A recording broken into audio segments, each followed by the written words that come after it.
وہ وقت بھی آ سکتا ہے کہ جب پیر پنجال کے کو ایک الگ سے پارلیمنٹری سیٹ کا درجہ تو دیا ان جائے۔ کی کمزوریوں کی وجہ سے جو ہے یہ جموں کشمیر جوجھ رہا ہے، اور اب جو ہے وہ بھارت بدل چکا ہے، جموں کشمیر بدل چکا ہے۔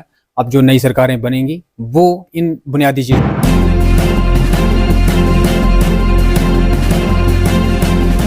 آپ دیکھ رہے ہیں Jammu news mission. Jammu news mission میں آپ سب کا سواگت ہے۔ میں ہوں سرفراز خان۔ جس طرح سے ناظرین آپ سب لوگ جانتے ہیں کہ پورے بھارت کے ساتھ ساتھ جموں کشمیر میں بھی لوک سبھا الیکشن کو لے کر جو ہے وہ سیاسی سرگرمیاں تیز ہو چکی ہیں۔ وہیں پر اگر میں بات کروں تو وادی کشمیر میں بھی سیاسی سرگرمیاں جو ہیں وہ تیز ہو چکی ہیں، کیونکہ آرٹیکل 370 ہٹنے کے بعد یہ پہلا لوک سبھا چناؤ جو ہے وہ لڑا جا رہا ہے۔ میرے سامنے راجوری اننت ناگ پارلیمانی سیٹ پر اپنی قسمت آزمائی کرنے والے ظفر اقبال منہاس صاحب ہیں۔ ان سے آج الیکشن کے متعلق جو ہے وہ خصوصی بات چیت بھی ہم کریں گے، اور ان سے کچھ سوالات جوابات بھی کریں گے، جو ہمیں امید ہے کہ یہ بڑی پرخلوصی کے ساتھ جو ہے وہ ان کا جواب ہمارے پاس آئے گا۔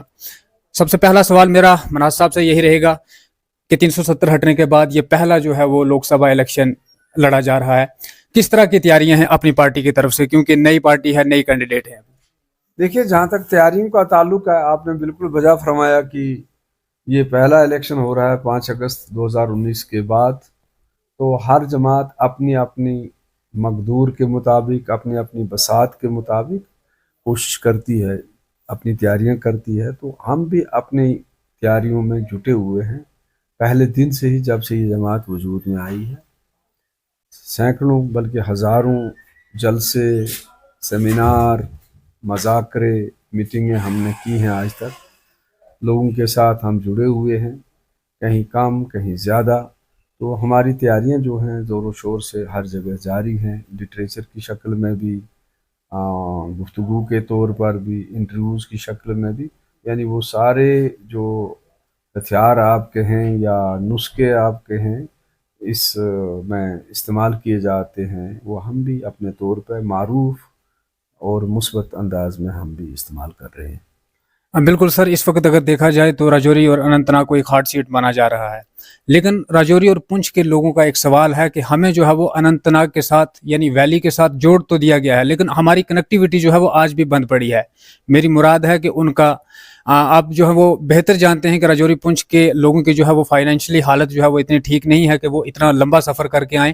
مغل شاہراہ کی میں بات کر رہا ہوں، لیکن آج بھی مغل شاہراہ کو جو ہے وہ بند رکھا گیا ہے۔ تو ایسی سچویشن میں جو ہے وہ راجوری پنچ کے لوگ کس امید پر جو ہے وہ یہ الیکشن میں جو ہے اپنا حصہ لیں گے کہ ہماری کنیکٹیویٹی جو ہے وہ بند ہے ہیڈ کوارٹر سے؟ دیکھیے، پہلی بات یہ ہے کہ ہر چیز مرحلہ وار طے پاتی ہے۔ ایک زمانہ تھا کہ راجوری پنچ اور شوپیاں جو پہلا پڑاؤ ہے ساؤتھ کشمیر کا، کے بیچ کوئی سڑک کا رابطہ نہیں تھا۔ نام کو تو یہ مغل روڈ تھی، لیکن پیدل لوگ چلتے تھے، تو نہ کہیں کوئی ٹھہرنے کی جگہ تھی، نہ کہیں کوئی گیسٹ ہاؤس تھا، نہ کہیں کوئی ریسٹ ہاؤس تھا، نہ کچھ تھا۔ اب وہ صورتحال تو ہے نہیں۔ جب سے یہ مغل شاہراہ جس کو آپ کہتے ہیں، یہ سڑک جب سے گاڑیوں کی آمد و رفت کے لیے کھلی ہے، تو فیئر ویدر میں تو لوگوں کا آنا جانا لگا رہتا ہے، تو کنیکٹیوٹی پہلے کے مقابلے میں بڑھ چکی ہے۔ لیکن آج بھی جب موسم خراب ہوتا ہے تو ظاہر سی بات ہے کہ وہ دقتیں جو ہیں وہ پیدا ہوتی ہیں۔ وہ کنیکٹیوٹی کا وہ مسئلہ صرف مغل روڈ کو ہی درپیش نہیں ہے، بلکہ جسے ہم جواہر ٹنل یا شاہراہ عام قومی شاہراہ کہتے ہیں، وہاں بھی ابھی کروڑوں اربوں خربوں روپے خرچ ہونے کے باوجود، اتنے ٹنلز بننے کے باوجود ابھی بھی کہیں نہ کہیں پسی آ جاتی ہے، تو راستے بند ہو جاتے ہیں۔ لیکن مجھے یقین ہے کہ اگر ہمیں ایک موقع ملا تو میری پہلی کوشش یہی ہوگی کہ اس کنیکٹیوٹی کو نہ صرف بڑھایا جائے، بلکہ اس کو پورے سال کے لیے اس کو ایک مطلب شاہراہ عام کی شکل جو ہے وہ دی جائے۔ وہ تبھی ممکن ہے جب ہم کم از کم 2 ٹنلز بنائیں۔ ایک مغل روڈ ٹنل ہے جو پہلی یہاں سے بنے گی، دوسری ہے جو بفلیاز سے لے کر تھنا منڈی آگے دیرہ گلی کے راستے جائے گی۔ جب تک یہ 2 ٹنل نہیں بنتے ہیں تب تک یہ کنیکٹیوٹی اس روپ میں، جس روپ میں آپ چاہتے ہیں، میں چاہتا ہوں، شاید نہیں ہوگی، لیکن یہ ہو جائے گی۔ جہاں تک ڈیلیمیٹیشن کا سوال ہے तो डिलिमिटेशन अब इधर हो गया है, तो इसमें मेरा या उनका तो कोई कसूर है नहीं, अब ये सरकारी फैसला है। तो किसी वक्त इस फैसले में ये भी हो सकता है कि अगला आने वाले दिनों में वो वक्त भी आ सकता है कि जब पीर पंजाल के को एक अलग से पार्लियामेंट्री सीट का दर्जा दिया जाए, और अगर मैं अल्लाह की मर्ज़ी हुई, लोगों ने सपोर्ट किया, तो पार्लियामेंट में मेरा पहला मुतालबा होगा कि पीर पंजाल को उसको टोपोग्राफी, उसके जोग्राफी, उसके स्पेशल कल्चर जो है, और उसकी जो बॉर्डर की जो एक सिचुएशन में फंसे हुए हैं लोग, इस सारे के तनाजुर में एक ऐसा फ़ैसला लिया जाए कि इसमें कुछ और छोटे से वो इलाके जो जम्मू की तरफ जैसे जाते हैं, जैसे सुंदरबनी है, जैसे आपका काला कोट है, जो आज नहीं है, तो इस पर मबनी मेरे ख्याल में इस हक बनता है इस खित्ते का कि लद्दाख के पैटर्न पे इसको भी एक अलग से लोकसभा नशस्त दी जाए। लेकिन ये तभी होगा कि जब हम कहीं पहुंचेंगे। रजौरी पुंछ का दर्द तो मैं इंशाल्लाह तो समझता हूँ दूसरे लोगों के मुकाबले में ज़्यादा। बिल्कुल सर, जिस तरह से आपने बड़ा खूबसूरत जवाब दिया है कि अगर आपको वो मकाम हासिल होता है, अगर आप MP का शपथ लेते हैं, तो पीर पंजाल के इलाके को जो है वो सबसे पहला जो आपका मुद्दा है, जो सबसे पहला आपका टारगेट है, वो पीर पंजाल के एरिया को डेवलपमेंट को लेकर है। उसके बाद जो अहम सवाल है, जो कई बार जो है वो आपसे भी ये सवाल पूछा गया है, और हमारी अपोजिशन जो है वो भी ये सवाल आपसे करती है कि अपनी पार्टी को जो है वो BJP B टीम का जो है वो टैग मिलता है, इसमें क्या सच्चाई है? क्या क्यों इसको जो है वो BJP B का टैग हमें हमेशा मिलता है? ये ABCD होता क्या है? मैं यही कंफर्म करना चाह जो रहा हूँ। लोग टैग लगाते हैं, ये उनसे ये सवाल पूछिए जिन लोगों के पास मुद्दे नहीं होते हैं, जिन लोगों के एजेंडे खोखले होते हैं, जिन लोगों का माजी दागदार होता है, जिन लोगों ने माजी में यहाँ कब्रिस्तान सजाए हैं, जिन लोगों ने नौजवानों के खून से हाथ रंगे हैं, जिन लोगों ने कदम कदम पे इस कौम के साथ गद्दारी की है, उनके पास आज बेचने के लिए कुछ बचा नहीं है। तो ये पहले भी ये कहते थे ये A team, B team, C team, D team होती क्या है? ये वो लोग हैं जो BJP या कांग्रेस के या सेंटर में जो भी पार्टी आई है उनके पालशिए थे। तो पालशियों को इस तरह का ये बकवास बार बार बंद करना चाहिए। BJP एक कौमी जमात है, BJP को लोगों ने, हिंदुस्तान के अवाम ने चुना है। तो ये इनके कहने या ना कहने से क्या होगा? क्या ये जब ये दिल्ली गए मिलने के लिए, जब ये दिल्ली गए तो मिलने के लिए, तो ये तो वहाँ नरेंद्र मोदी से ही मिलने गए ना, राहुल गांधी से मिलने तो नहीं गए, सोनिया गांधी से मिलने तो नहीं गए ना। जब ये होम मिनिस्टर से बात करते हैं तो होम मिनिस्टर से बात करते हैं। अब नरेंद्र मोदी को या अमित शाह को हमने तो नहीं चुना है ना, अवाम ने चुना है, सब लोगों ने मिलकर चुना है। तो जिसको भी अवाम चुनेंगे, डेमोक्रेसी में आपको उसके साथ काम भी करना है, आपको उसका आदर भी करना है, आपको उसकी किसी पॉलिसी से इख्तलाफ करने का भी हक बनता है। हम भी जहां जरूरी समझते हैं उनके साथ इख्तलाफ करते हैं। ये जो A टीम और B टीम कहने वाले हैं, ये असल में जम्मू कश्मीर के लोगों को बेवकूफ़ समझते हैं, क्योंकि इन्होंने हमेशा इसी तरह से लोगों का इस्तेसाल किया है। यहाँ इन्होंने जब ज़रूरत आई तो पाकिस्तान का कार्ड खेला, जब ज़रूरत आई तो रावलपिंडी रोड का कार्ड खेला, जब ज़रूरत आई तो पाकिस्तानी नमक देख कर की डलियाँ लोगों को दिखाकर बेवकूफ़ बनाया और अपने घर बनाए। तो करोड़ों अरबों खरबों रुपए लाया इन्होंने, लेकिन कश्मीर, जम्मू कश्मीर आज भी उजाड़ है। आज भी आप रो रहे हैं कि कनेक्टिविटी नहीं है, आज भी आप रो रहे हैं कि लोगों के पास बिजली नहीं है, पीने के लिए साफ पानी नहीं है। तो हमारे स्कूल, नाम नहाद स्कूल, हज़ारों की तादाद में बिल्डिंगें खड़ी की गई हैं, कहीं जदीद तर्ज का इंफ्रास्ट्रक्चर नहीं है। उसकी वजह यह है कि ये, और इसके अलावा कर भी क्या सकते हैं? कहीं ये क्या करते हैं कि कहीं से किसी मजहबी शख्सियत को लाया, उसको झोंक दिया, तो उसके नाम पर वोट ढूंढना शुरू कर दिए। कहीं से ज़बान के नाम को बेचना शुरू कर दिया, तो जो खुद ज़बान जानते तक नहीं है। तो ये सवाल ये है कि ये वो मुद्दे हैं जिनका डेवलपमेंट से दूर दूर का वास्ता नहीं। तो ये लोग क्या तहफ़्फ़ुज़ दे सकते हैं? इन्होंने कौन सा तहफ़्फ़ुज़ किसी चीज़ को दिया? तो ये ये तो बीजेपी के साथ ही रहे हैं। तो ये A team, B team, C team होती क्या है, मैं समझ नहीं सका। सवाल है, आप कल ये हुकूमत बनाते हैं तो इनको भी तो दिल्ली में जो हुकूमत होगी उसके साथ काम करना होगा। तो ये क्या मतलब, ये इस चीज़ के माने क्या है? इसका मतलब ये है कि जो लोग ये कह रहे हैं वो बौखलाहट के शिकार हुए, फ्रस्ट्रेशन के शिकार हैं। तो वो इधर उधर की हाँकते हैं तो लेट देम। जिस तरह से आज भी पीडीपी और नेशनल कॉन्फ्रेंस जो है वो दफा 370 के ऊपर अपना हक जता रही है कि अगर हम सत्ता में आते हैं हम इसको वापस लाएंगे, कहीं ना कहीं आज भी जो है वो लोगों को दफा 370 के नाम पर जो है वो वोट बटोरने की जो है प्रयास किया जा रहा है। क्या पिद्दी और क्या पिद्दी का शोरबा। आप एक मीडिया वाले हैं, आपको भी जानते हैं कि यहाँ कोई भी हुकूमत आए, ठीक है, 90 की 90 सीटें जीत के भी आए, तो वो 370 को कहाँ से लाएंगे? यहाँ की असेंबली हो, यहाँ रियासत बहाल हो, ये तो ठीक है, लेकिन ये असेंबली 90 सीटें भी अगर 90 सीटें लाकर भी आए, बिल भी पास करें, तब ये 370 को नहीं ला सकते, क्योंकि 370 का ताल्लुक हिंदुस्तान के कॉन्स्टिट्यूशन के साथ है। और ये जो ला सकेगा या ला सकती है वो पार्लियामेंट है। जब पार्लियामेंट में किसी के पास ये है, इन्हें कहिए फिलहाल ये अपनी प्यारी, जो आजकल इनकी प्यारी जमात है कांग्रेस, ज़रा उनको कहिए कि उनके मैनिफेस्टो में इन्होंने वो रखा है कहीं कि अगर हम बरसरे इक़्तिदार आए तो हम 370 को फिर से लाएंगे। ज़रा इन्हें कहिए, इतना तो करके दिखाइए। भाई किसको झूठ, किसको धोखा दे रहे हैं? भाई ये कौन होते हैं जो 370 को बचा नहीं सके 70 साल में? वो 370 को लाएंगे कहाँ से? ज़मीन खोद के लाएंगे, आसमान से लाएंगे।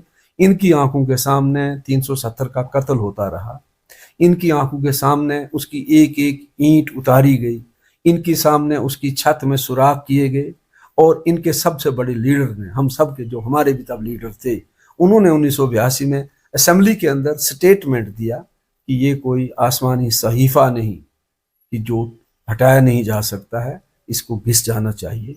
और कांग्रेस ने शुरू से ये पॉलिसी रखी कि 370 को ख़त्म करना है। फर्क इतना है कि बीजेपी ने डायरेक्ट का कहा ख़त्म करने के लिए, इस ढांचे को गिरा दिया, कांग्रेस पीछे से वार करती रही।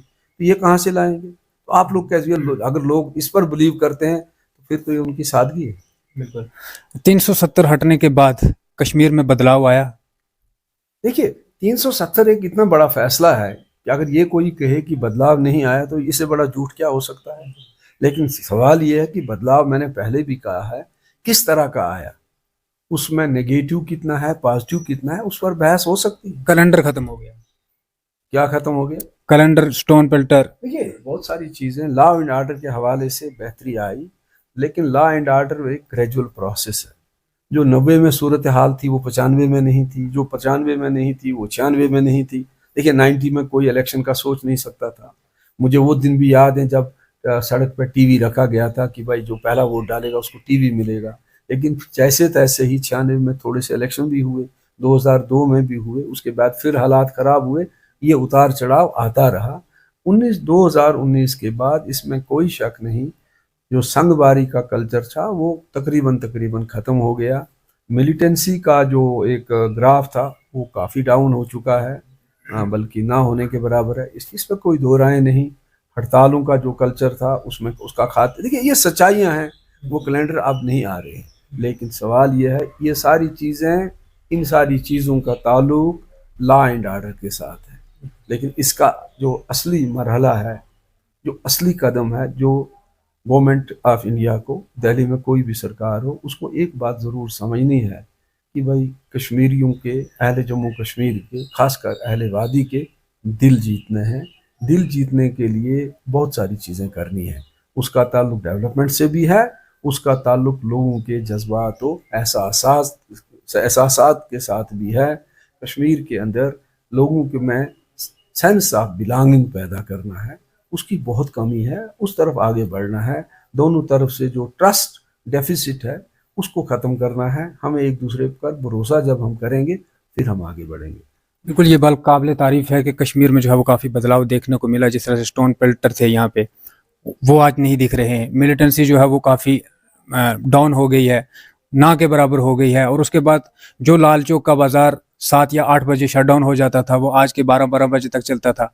यानी टेररिज्म की जगह टूरिज्म जो है वो यहाँ पे आ गया है। लेकिन अभी भी जो है वो कौन सी ऐसी चीज़ें हैं कश्मीर के अंदर जो अभी लाना बाकी हैं, जिनकी जो है वो इस आम जनता को दरकार है? देखिए अभी आपने देखा, अभी आपने ही सवाल पूछा था कि आज अभी इस मॉडर्न दौर में हम रजौरी और पुंछ और वैली को उस तरीके से नहीं जोड़ सके हैं ज़मीनी सतह पर सड़कों के ज़रिए जैसे जोड़ा जाना चाहिए। आप करने की बात कहते हैं, अभी अब मैं इसी खित्ते की बात करूं जिसकी तरफ आपका इशारा है। मैंने पहले भी कहा है कि अगर करने का मन हो और अमन हो, वायलेंस ना हो, टेररिज्म ना हो, और दिल में एक जज्बा हो, तो ये जो खित्ता है रजौरी पुंछ का और शोपियां से कुलगाम की तरफ जो आता है, अनंतनाग की तरफ, ये इतना खूबसूरत खित्ता है कि इसको अगर डेवलप किया जाए यूरोप के तर्ज पर, तो ये टूरिज़्म का हब बन सकता है। ना सिर्फ हिंदुस्तान बल्कि पूरी दुनिया से खींचे खींचे लोग आएंगे। वो सिर्फ गुलमर्ग देखने के लिए ही नहीं जाएंगे। गुलमर्ग में लोग जाते हैं, गुलमर्ग बहुत खूबसूरत है, लेकिन 24 घंटे में आपको वहाँ देखने के लिए फिर कुछ बचता नहीं है। आप सोनामर्ग जाते हैं, 24 घंटे के बाद आपके पास कुछ नहीं बचता है। लेकिन इस खित्ते को अगर डेवलप किया जाए तो यहाँ हफ्तों लोग ठहर सकते हैं। यहाँ गंडोला लगाना है, यहाँ इलेक्ट्रिक ट्रेन जो है जो पहाड़ों के ऊपर जाएगी, तो आपकी जो वाटर बॉडीज़ हैं, जैसे आपका कौसर नाग है, जैसे आपका कोंगवटन है, जैसे आपके ये इतने सारे वो झीलें हैं, सर जिनको हम कहते हैं, नंदन सर है वगैरह, कटोरी सर है, नांगा सर है, पता नहीं कितने और सर हैं, तो इतनी खूबसूरत बहकें हैं हमारी, इतने पास्चर्स हैं। तो ये एक इनको टूरिज्म मैप में लाने का प्रयास होगा। टूरिज्म मैप में लाना नहीं, इनको टूरिज्म में यहाँ टूरिज्म को डेवलप किया जा सकता है। आपने कहा जो सेवन लेक्स आपने सवाल पूछा था कि क्या करना बाकी है। अब अगर आप इधर की तरफ आ जाएं, आज इस 21वीं सदी में भी श्रीनगर जो है वो गंदगी के ढेर पे एक शहर है। लोग दवाइयों के साथ जिंदा है। एक दिन बारिश होती है, 4 दिन शहर पानी में डूबा रहता है। आज तक हम मॉडर्न टाइप का एक ड्रेनेज सिस्टम खड़ा नहीं कर पाए हैं कि जब पानी आए वो बाहर उसकी निकासी हो। इस शहर के अंदर जहां आज नाला, ये सड़क चल रही है, वहां एक नाला मार उसको कहते थे, वहां से ड्रेनेज होती थी। बादशाह के ज़माने में उसके दोनों तरफ खूबसूरत दरख्त हुआ करते थे, तो जो अलावा पानी जब सैलाब आता था तो पानी वहां से निकल जाता था। श्रीनगर शहर को अगर मुझे कोई के डेवलपमेंट पर लाना है तो पहला काम तो आपने ये करना है। तो ये चीज़ें हो ही नहीं रही हैं। आपकी वलर झील दुनिया की खूबसूरत तरीन झील है, जिसके अंदर लाखों की तादाद में खुदरो पेड़ उगाए हैं। मैंने जब मैं कौंसिल का मेंबर था सवाल खड़ा किया कि सरकार ने इनको ये जो वीड है इसको निकालने के लिए क्या किया है, तो जो मुझे रिपोर्ट उनने वापस जवाब दी, जब हमने हिसाब लगाया तो हमें लगा कि उसमें 150 साल लगेगा। ये पेस है काम की। तो अगर आप वलर को उस जगह पे वलर की शक्ल में लाएं, डल झील को उस शक्ल पे ले आएं, फिर आपके पास पानी है। आपने कहा यहाँ क्या किया करना बाकी है, सब कुछ बाकी है। यहाँ आपके पास इतना पानी है, कश्मीर पानी का दूसरा नाम कश्मीर है। ये तो झील थी, तो झील से तो कश्मीर बना। तो आज यहाँ बिजली नहीं हमारे पास। तो अगर हमें सरकार काम करने दे और यहाँ ऐसी सरकार हो जो आवाम की खिदमत करना चाहे, जिसकी दिल्ली के साथ मतलब एक रैपो हो, तो यहाँ ऐसे प्रोजेक्ट खड़े किए जा सकते हैं कि हम पूरे शुमाली हिंदुस्तान को, बल्कि आधे हिंदुस्तान को बिजली दे सकते हैं, बेच सकते हैं, और खुद भी अपने लोगों को बहुत ही नॉमिनल रेट्स पर बिजली की सहूलत दे सकते हैं। जबकि सच्चाई क्या है? सच्चाई यही है कि श्रीनगर में विंटर में बिजली नहीं होती जब ज़रूरत होती है। जम्मू में गर्मियों के दिनों में जब लोग गर्मी से में झुलस रहे होते हैं, बिजली नहीं होती। तो इस तरह की 20 चीज़ें हैं। आपका एजुकेशनल सिस्टम बैठा हुआ है ना, जिस तरह मुझे बताइए, हमारी यूनिवर्सिटी है, जम्मू की हो, कश्मीर की हो, ठीक है, लोग बच्चे पढ़ रहे हैं, डिग्रियां ले रहे हैं, लेकिन क्या दुनिया की जो आला पाया की यूनिवर्सिटी है उस इंडेक्स में हम कहाँ पे खड़े हैं? हमारी ज़बान को डेवलप करने के लिए ये कॉस्मेटिक चीज़ें तो हो रही हैं, लेकिन बुनियादी सतह का कौन सा काम हो रहा है? अब आपके पास इस पूरे कश्मीर में एक मॉडर्न आर्ट गैलरी नहीं जिसको आप दुनिया के सामने रखें। हालांकि कश्मीर को शोकेस करने के लिए उसकी कितनी ज़रूरत है।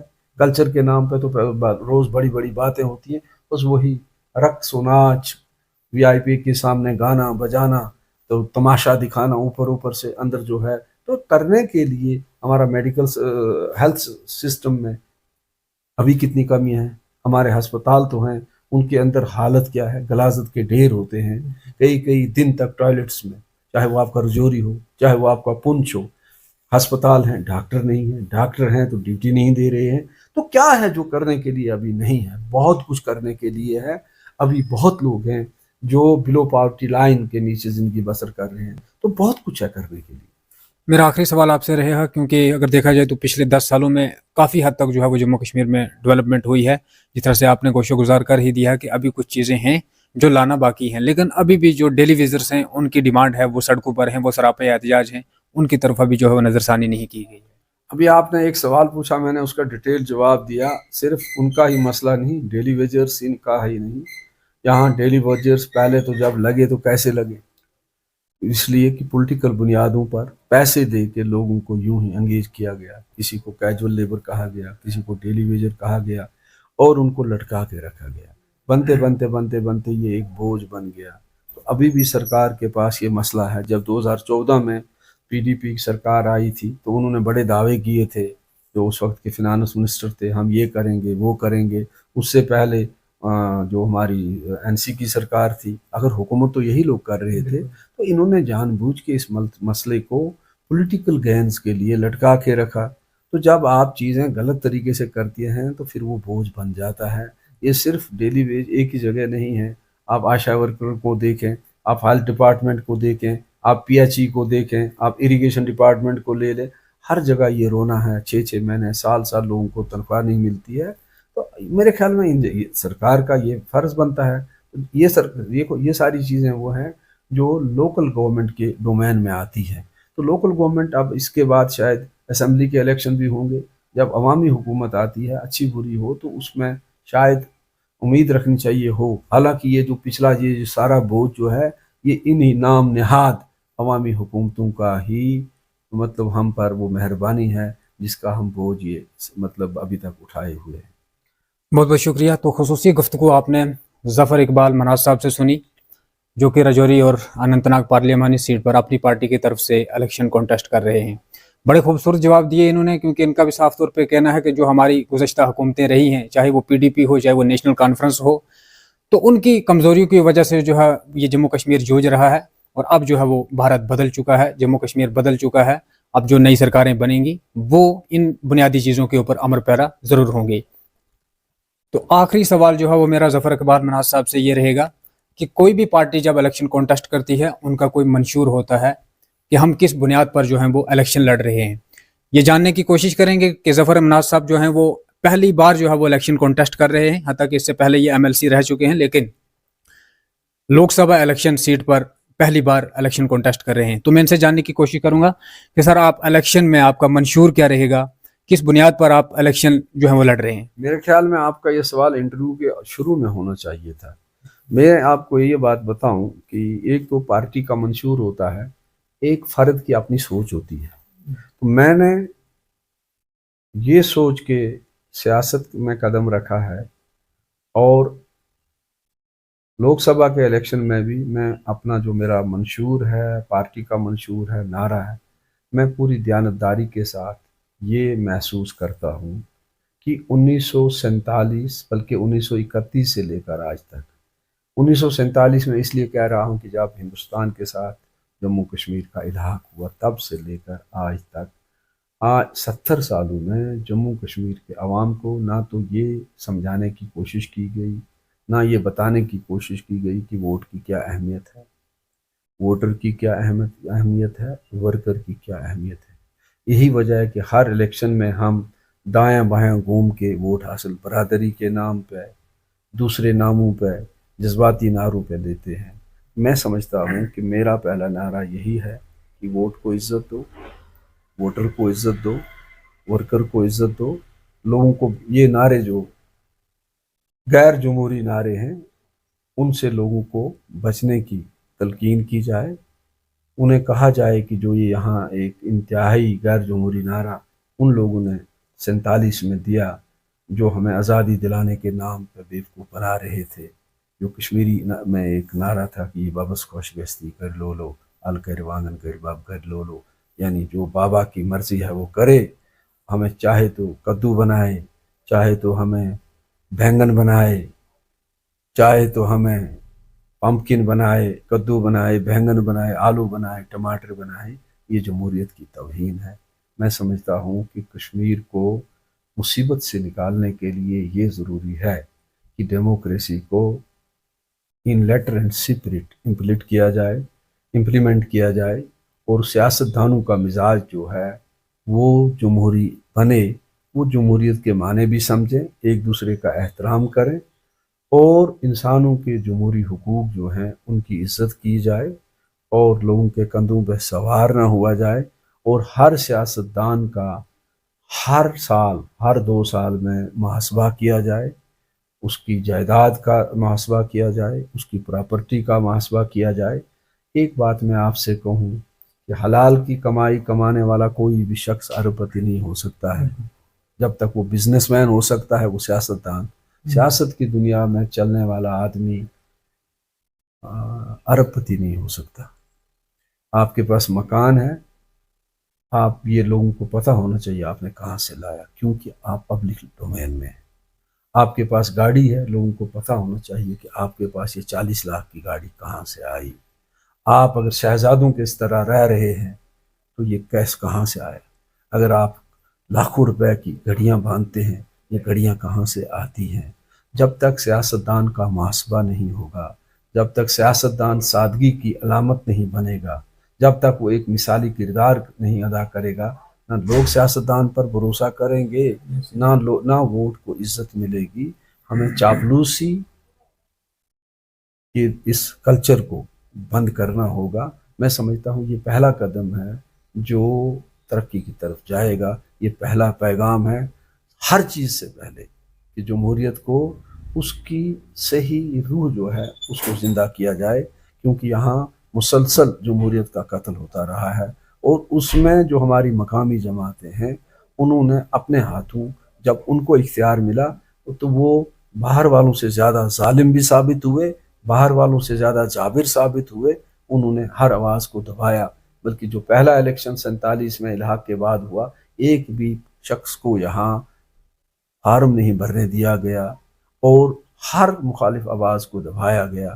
کسی کو تڑی پار کیا گیا, کسی کو جلا وطنی کی زندگی بسر, جو آج بھی مہاجر ہیں. تو اس طرح, اور جہاں وہ زمانہ تھا, آپ جا کر کشمیری پنڈتوں سے انٹرویو کیجئے, انہیں قسم دے کے پوچھئے کیا نیشنل کانفرنس کے دور میں آپ لوگوں کو سری نگر شہر میں ووٹ ڈالنے دیے جاتے تھے؟ وہ کہیں گے نہیں ڈالنے دیے جاتے تھے. تو یہی ہے کہ جمہوریت کو عزت ملے, لوگوں کو عزت ملے, ووٹ کو عزت ملے, یہی میرا پیغام ہوگا. پھر اس کے بعد ترقی کا سارے راستے کھل جائیں گے. بہت شکریہ سر. مزید اپڈیٹ کے ساتھ جڑے رہیں ہمارے ساتھ. تب تک کے لیے مجھے اور میرے کیمرہ پرسن بسمہ بشارت کو دیں اجازت. اللہ حافظ.